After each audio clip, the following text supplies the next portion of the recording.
Hi friends, ഇന്നത്തെ കഥയിലേക്ക് എല്ലാവർക്കും സ്വാഗതം. വീഡിയോയിലേക്ക് പോകുന്നതിന് മുമ്പ് തന്നെ എൻ്റെ ചാനൽ ആരെങ്കിലും ഫസ്റ്റായിട്ട് കാണുന്നവരുണ്ടെങ്കിൽ ഫസ്റ്റ് തന്നെ സബ്സ്ക്രൈബ് ചെയ്ത് ലൈക്ക് ചെയ്ത് സപ്പോർട്ട് ചെയ്ത് കാണാം. അപ്പോൾ നമുക്ക് വീഡിയോയിലേക്ക് പോകാം. ഷാരി സരീവിൻ്റെ റൂമിൽ കയറിയിട്ട് ഒട്ടാകെ ഒന്ന് സെർച്ച് ചെയ്യാണ്. അതായത് മനോഹറിൻ്റെ എന്തെങ്കിലും ഡീറ്റെയിൽസ് അതിൽ കിട്ടുമോ എന്ന് നോക്കാൻ വേണ്ടിയിട്ട്. എന്നിട്ട് അത് സെർച്ച് ചെയ്യുന്നതിൻ്റെ ഇടയിൽ ചിന്തിക്കുകയാണ്, ഭാര്യ എന്ന് പറഞ്ഞ വ്യക്തി കൂടെയുണ്ട്, എന്നാലോ ഭർത്താവിൻ്റെ ഒരു കാര്യങ്ങളിലും ശ്രദ്ധിക്കൂല. എന്തെങ്കിലും തെളിവ് ഇതിനകത്ത് വെച്ചിട്ടുണ്ടോ എന്ന് നോക്കാം. എന്തായാലും സംശയത്തിന് ഒരറുതി വരുത്തിയേ പറ്റൂ.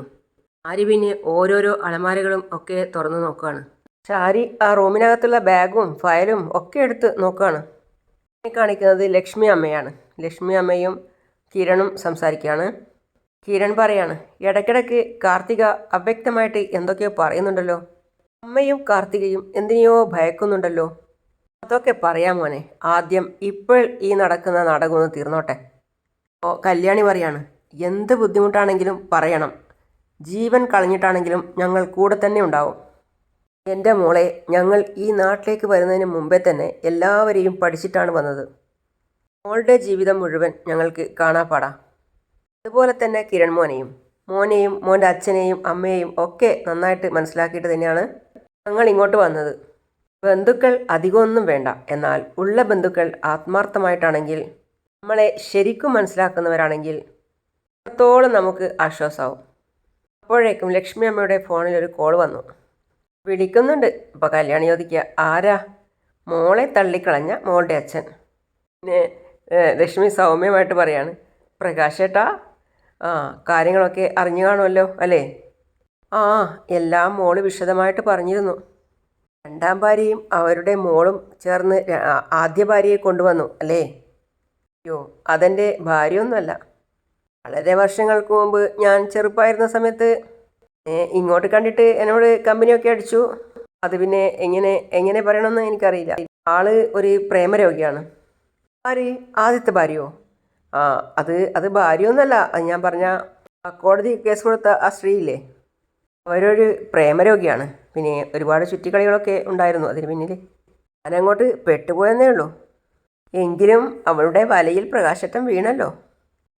എന്ത് പറയാനാ ലക്ഷ്മി, എൻ്റെ അന്നത്തെ പ്രായത്തിൽ ചിലപ്പോൾ കളിച്ച് നടക്കുന്ന സമയത്ത് എൻ്റെ പുറകെ അത്യാവശ്യം കൊള്ളാവുന്ന ഒരാൾ നടക്കുമ്പോൾ അവരുടെ പിന്നാലെ ആൾക്കാരുണ്ടാവുമല്ലോ. അല്ലാതെ എനിക്ക് സത്യം പറഞ്ഞാൽ ഇഷ്ടമൊന്നും ഉണ്ടായിട്ടില്ല. കല്യാണം എന്നൊക്കെ പറഞ്ഞ് കെട്ടുകഥകളൊക്കെ ഉണ്ടാക്കി വെച്ചിരിക്കുക, അല്ലാതെ വേറൊന്നും സംഭവിച്ചിട്ടില്ല. പിന്നെ എനിക്ക് ആകെപ്പാടെ ഒരു നിൽക്കക്കളിയില്ലാതെ വന്നപ്പോൾ ഞാൻ നാട്ടിൽ നിന്ന് പിന്നെ ഇങ്ങോട്ട് പോകുന്നതാ. അപ്പോൾ ലക്ഷ്മി ചോദിക്കാണ്, അതിൽ കുഞ്ഞുങ്ങളുണ്ടോ?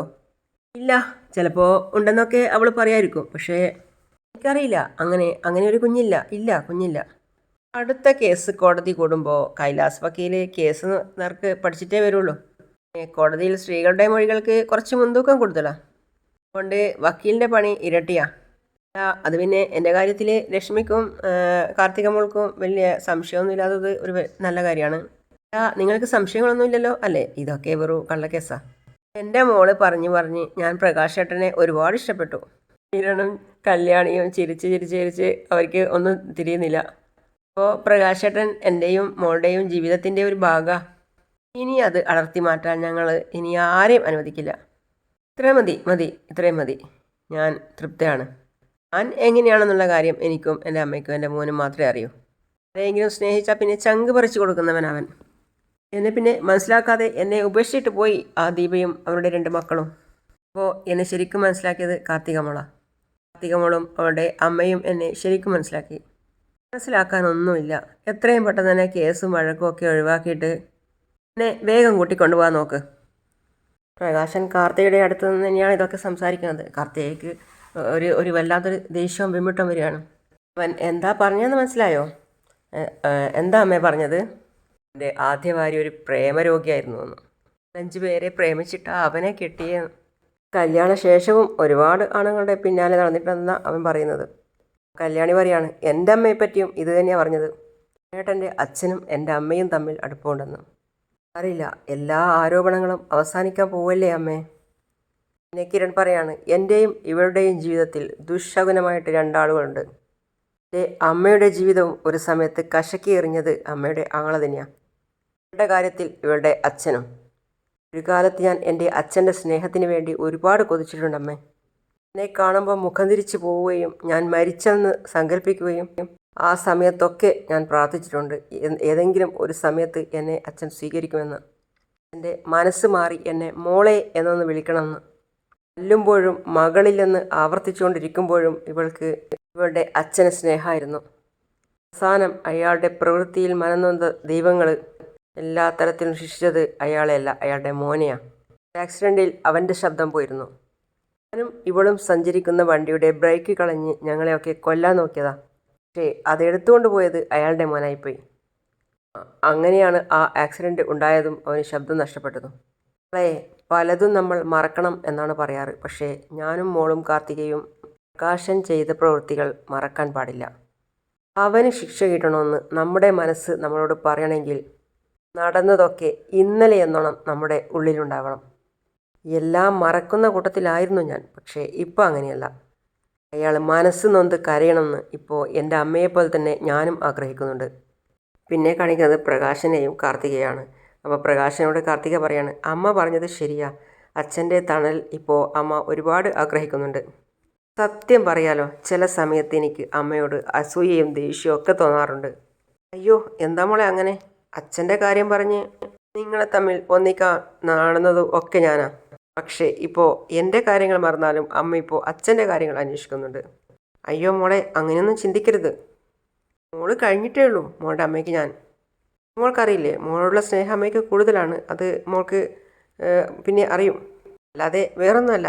അപ്പോൾ കാർത്തിക മനസ്സിൽ ചിന്തിക്കുകയാണ്, അല്ലടോ എൻ്റെ അമ്മ തന്നെ മനസ്സിലിട്ടുകൊണ്ട് താലോലിച്ചുകൊണ്ടിരിക്കുക. ഓസ്കൾ മോളെ, ഇങ്ങനെയുള്ള സംശയങ്ങളൊന്നും വെച്ച് എന്നോട് വിരോധമൊന്നും തോന്നരുത്. അങ്ങനെയൊന്നും വിചാരിക്കരുത് കേട്ടോ. എനിക്കെൻ്റെ അമ്മയുടെ സന്തോഷാച്ച ഏറ്റവും വലുത്. എങ്ങനെയെങ്കിലും ഈ കേസും വഴക്കൊന്ന് ഒഴിവാക്കണം. എന്നിട്ട് അച്ഛൻ്റെ കൈകൊണ്ടൊരു താലി എൻ്റെ അമ്മയുടെ കഴുത്തിൽ കെട്ടിക്കൊടുക്കണം. അത് കാണാൻ വേണ്ടി കാത്തിരിക്കുക ഞാൻ. പിന്നെ കാണിക്കുന്നത് മനു വരികയാണ്. അപ്പോൾ ഷാരി അകത്ത് നിന്നും ഇറങ്ങി പുറത്ത് വന്നിട്ട് നോക്കുകയാണ്. ആഹാ, മോനെ എത്തിയോ? ഏത് കമ്പനിക്കാരുമായിട്ടാണ് ആയിരുന്നു മോനെ ഇന്നത്തെ മീറ്റിംഗ്? പെട്ടെന്ന് അവൻ ഞെട്ടിപ്പോയി. എന്നിട്ട് പറയാണ്, ഒരു ജർമ്മൻ കമ്പനിയാണ്. ഇവിടെ വെച്ചായിരുന്നു. അവൻ സംശയത്തോടെ, അത് പിന്നെ ജൂപ്പിറ്റർ ഹോട്ടലിൽ വെച്ചായിരുന്നു. ജൂപ്പിറ്റർ ഹോട്ടലോ?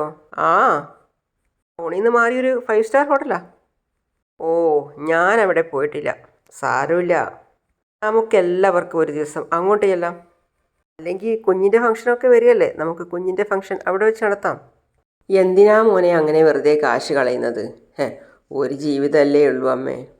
അതങ്ങ് അടിച്ച് പൊളിച്ച് മുന്നോട്ട് പോകണം. അല്ല, മോളുവിൻ്റെ ആൻറ്റി വന്നായിരുന്നോ? വന്നിരുന്നു. ഇപ്പം അങ്ങോട്ട് പോയതേ ഉള്ളൂ. ഇടയ്ക്ക് വിളിച്ചപ്പോൾ മോള് പറഞ്ഞായിരുന്നു. മോനെ, കുഞ്ഞിനെയും കൊണ്ട് നിങ്ങൾ രണ്ടുപേരും അവിടെ വരെ ഒന്ന് പോകണം. കൊച്ചു കുഞ്ഞാ, അതിനെ എടുത്തുകൊണ്ട് അങ്ങോട്ടും ഇങ്ങോട്ടും പോകുന്നത് അത്ര നല്ലതല്ല അമ്മേ. ഇങ്ങനെ സ്നേഹിക്കുന്ന മരുമോനെ ഞാൻ എങ്ങനെ സംശയിക്കണം? ഷാരി മനസ്സിൽ ചിന്തിക്കുക. അത് ശരിയാ. എന്നാലും രൂപയുടെ വീട് ഇവിടെ അടുത്തല്ലേ മോനെ? അടുത്താണെങ്കിലും അവിടെ ശത്രുക്കളൊക്കെ ഉണ്ടമ്മേ. എഴുത്തുകാരി ഇടക്കിടക്കൊക്കെ അവർ അവിടെ വരും. അതുപോലെ തന്നെ നിങ്ങളുടെയൊക്കെ ജന്മശത്രുവായ ആ ചന്ദ്രസേനനും. എന്നാലും രൂപയ്ക്ക് കുഞ്ഞുങ്ങളെ വലിയ ഇഷ്ടമാണ്. അതുകൊണ്ട് അവിടെ കൊണ്ടുപോയി എന്ന് കരുതി ആർക്കും ഒന്നും സംഭവിക്കാനൊന്നും പോകുന്നില്ല. ഞാൻ പറയാനുള്ളതൊക്കെ പറഞ്ഞു. ഇനി ബാക്കിയൊക്കെ അമ്മയുടെ സരീവിൻ്റെ ഇഷ്ടം. ഞാനെന്തായാലും പോകണ്ടെന്നേ പറയൂ. മോനെ, ഞാൻ അമ്പലത്തിൽ പോയിട്ട് വരുന്ന വഴിക്ക് നിഷയെയും അവളുടെ അമ്മയെയും കണ്ടു. അത് പറഞ്ഞപ്പോൾ മനു ഞെട്ടുകയാണ്. ഷാരി ശ്രദ്ധിക്കുകയാണ്. അപ്പോൾ അവൻ ചോദിക്കുകയാണ്, എന്നിട്ട് അവരെന്തെങ്കിലും പറഞ്ഞോ? അവരൊന്നും പറഞ്ഞില്ല. പിന്നെ ഇവിടെ തലയ്ക്ക് വെളിവില്ലാത്ത ഒരാൾ നടക്കുന്നുണ്ടല്ലോ, അയാളെ ശപിക്കുന്നത് പോലെയായിരുന്നു അവരുടെ സംസാരം. എന്നെപ്പറ്റി എന്തെങ്കിലും പറഞ്ഞോ? മോനെ പറ്റി ഒന്നും പറഞ്ഞില്ല. പക്ഷേ അവരുടെ മോൾക്ക് എന്തോ അക്കടി പറ്റിയിട്ടുണ്ട്. അന്ന് ഹോസ്പിറ്റലിൽ വെച്ച് കണ്ടപ്പോഴും ആ കൊച്ചിൻ്റെ കഴുത്തിൽ താലിയില്ലായിരുന്നു. ഇനി കെട്ടിയോൻ അവളെ വിട്ടോന്നറിയില്ല. ആ കൊച്ചിൻ്റെ കല്യാണം കഴിഞ്ഞതല്ലേ ഉള്ളൂ, അതിനു മുമ്പ് ആ കെട്ടിയോൻ വിട്ടുകളഞ്ഞോ?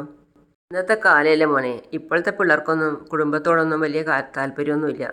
എന്നാലും കല്യാണം കഴിഞ്ഞ പെൺകുട്ടിയെ കളഞ്ഞിട്ട് ഇത്ര പെട്ടെന്ന് ആർക്കെങ്കിലും പോകാൻ പറ്റുമേ? ബന്ധം പിരിഞ്ഞു എന്ന് അവർ പറഞ്ഞില്ലല്ലോ. അങ്ങനൊന്നും പറഞ്ഞില്ല. പക്ഷേ അവരുടെ മുഖത്ത് നല്ല സങ്കടവും സംസാരത്തിൽ നല്ല ദേഷ്യവും ഉണ്ടായിരുന്നു. അപ്പോൾ മനു കുറച്ച് ആലോചിച്ചിട്ട് പറയാണ്, അല്ലെങ്കിലും ആ പെണ്ണിനെ കണ്ടാൽ അറിയാം അവൾ കുറച്ച് അഹങ്കാരിയാണെന്ന്. അന്ന് ഹോസ്പിറ്റലിൽ വെച്ച് കണ്ടപ്പോൾ ഞാനൊന്നും മിണ്ടാതെ പോയത്. അതെ, ഇനി അവരെ കാണുവാണെങ്കിൽ അത്രക്കാരോട് സംസാരമൊന്നും വേണ്ട. അച്ഛൻ്റെ സുഹൃത്തിൻ്റെ ഭാര്യയും മോളും അല്ലേ. അപ്പോൾ അവരോട് നമ്മളെന്തിനാ അടുത്ത് സൗഹൃദമൊക്കെ കൂടുന്നത്? ഓ, കൊച്ചിന് കുറച്ച് കളിപ്പാട്ടം വാങ്ങിയിരുന്നു. രണ്ടാളും എന്നെ കാത്തിരിക്കായിരിക്കും. സരിയു പിന്നെ ഒന്നും പറഞ്ഞില്ല. അല്ല സോറി, ഷാരി പിന്നെ ഒന്നും പറഞ്ഞില്ല. ശരി അമ്മേ. പിന്നെ മുകളിൽ കയറിപ്പോകുന്നതിൻ്റെ ഇടയിൽ ഒന്ന് നിന്നിട്ട് വീണ്ടും തിരിഞ്ഞു നോക്കുകയാണ് മനു ഷാരിയെ.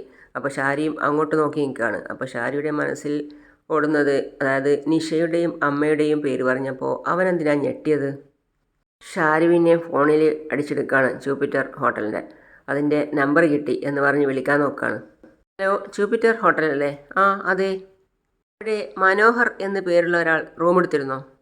ഏത് മനോഹർ? മനോഹർ. അങ്ങനെ ഒരാൾ ഇവിടെ റൂം എടുത്തിട്ടില്ലല്ലോ. ഈ ഫോറിൻ കൺട്രീസൊക്കെ അതിലൊക്കെയുള്ള ആൾക്കാരുമായിട്ട് ഈ മനോഹർ ഒരു ചർച്ചയ്ക്ക് വേണ്ടിയിട്ട്. എന്ത് ചർച്ച? ബിസിനസ് സംബന്ധമായിട്ടുള്ള ചർച്ച? ഇല്ലല്ലോ മാഡം, ഇവിടെ അങ്ങനെ മനോഹർ എന്ന പേരുള്ള ആരുമായിട്ടും ഒരു ബിസിനസ് ചർച്ചയൊന്നും നടത്തിയിട്ടില്ല. അങ്ങനെ ഇവിടെ ഒന്നും നടക്കുന്നുമില്ല. ഉറപ്പാണോ? അതെ, ഉറപ്പാണ്. എന്നാൽ ഈ അടുത്ത ദിവസങ്ങളിൽ ഈ മനോഹർ മറ്റാരെങ്കിലുമായിട്ട് ചർച്ച നടത്തിയിട്ടുണ്ടോ അവിടെ? ഇല്ല madam, sorry. Okay, thank you.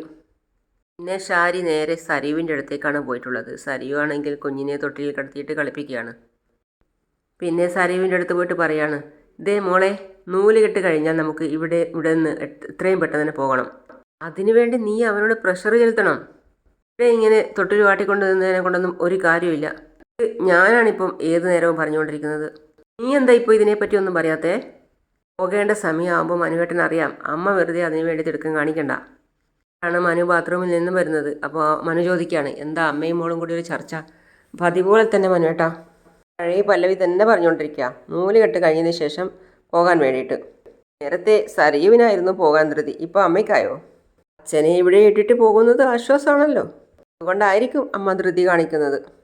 അയ്യോ, അതുകൊണ്ടൊന്നും അല്ല മോളെ, അമ്മ ഒന്നും പറയണ്ട. ഞങ്ങൾ ചിലപ്പോൾ ആദ്യ പോക്കിന് അമ്മയെ കൂട്ടിയെന്ന് വരില്ല. ഞാൻ വരുന്നില്ല. നിങ്ങൾ പിന്നെയെങ്ങാനും എന്നെ കൊണ്ടുപോയാൽ മതി. എന്നാലും നിങ്ങൾ രണ്ടാൾക്കും പോകാലോ. കേട്ട് മനോഹർ ഞെട്ടുകയാണ്. എൻ്റെ മനോഹർ പറയാണ്, അതല്ല അമ്മേ, പോവുകയാണെങ്കിൽ ഞങ്ങൾ ഒന്നിച്ചേ പോകുന്നുള്ളൂ. ആ, അതാണ് എനിക്കും ഇഷ്ടം, പക്ഷേ പോകുന്നില്ലല്ലോ.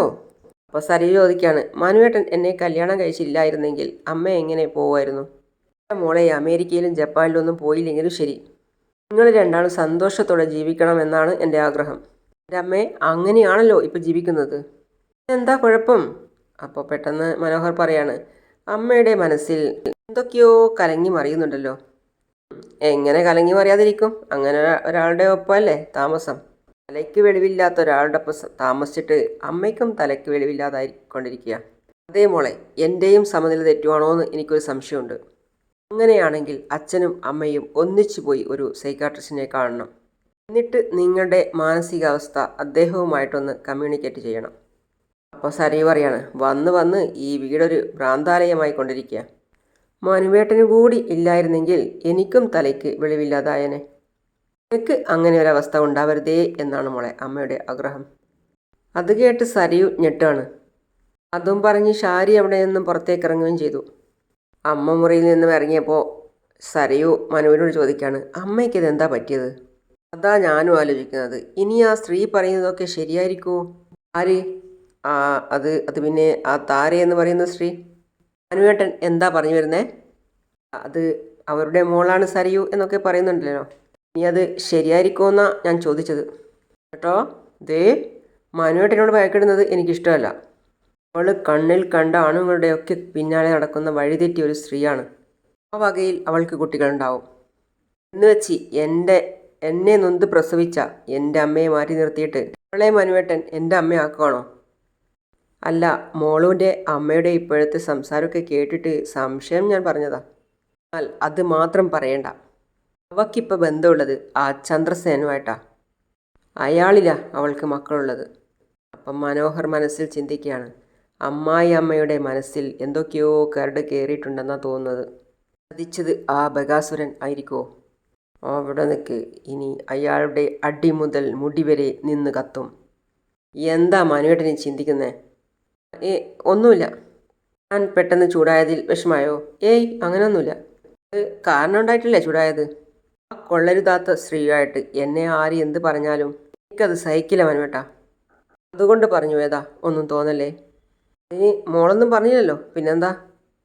സരയുവിനോട് അത് പറഞ്ഞ് മനോഹർ പിന്നെ ചിന്തിക്കുന്നത് ഷാരിയുടെ സംസാരമാണ്. ഷാരിയുടെ സംസാരത്തിലും പ്രവൃത്തിയിലുമൊക്കെ എന്തൊക്കെയോ സംശയങ്ങൾ ഉള്ളതായിട്ട് മനുവിന് തോന്നുകയാണ്. അങ്ങനെയാണ് ഇന്നത്തെ ഭാഗം അവസാനിക്കുന്നത്. അപ്പോൾ അടുത്ത പുതിയ വിശേഷമായിട്ട് ഞാൻ ഉടൻ വരുന്നതാണ്. അതുവരേക്കും എൻ്റെ ചാനൽ ആരും സബ്സ്ക്രൈബ് ചെയ്യാതെയാണ് കാണുന്നതെങ്കിൽ പെട്ടെന്ന് തന്നെ സബ്സ്ക്രൈബ് ചെയ്ത് ലൈക്ക് ചെയ്ത് സപ്പോർട്ട് ചെയ്ത് കാണാം. അപ്പോൾ അടുത്ത വീഡിയോ ആയിട്ട് വരുന്നവരേക്കും സീ യു ഓൾ.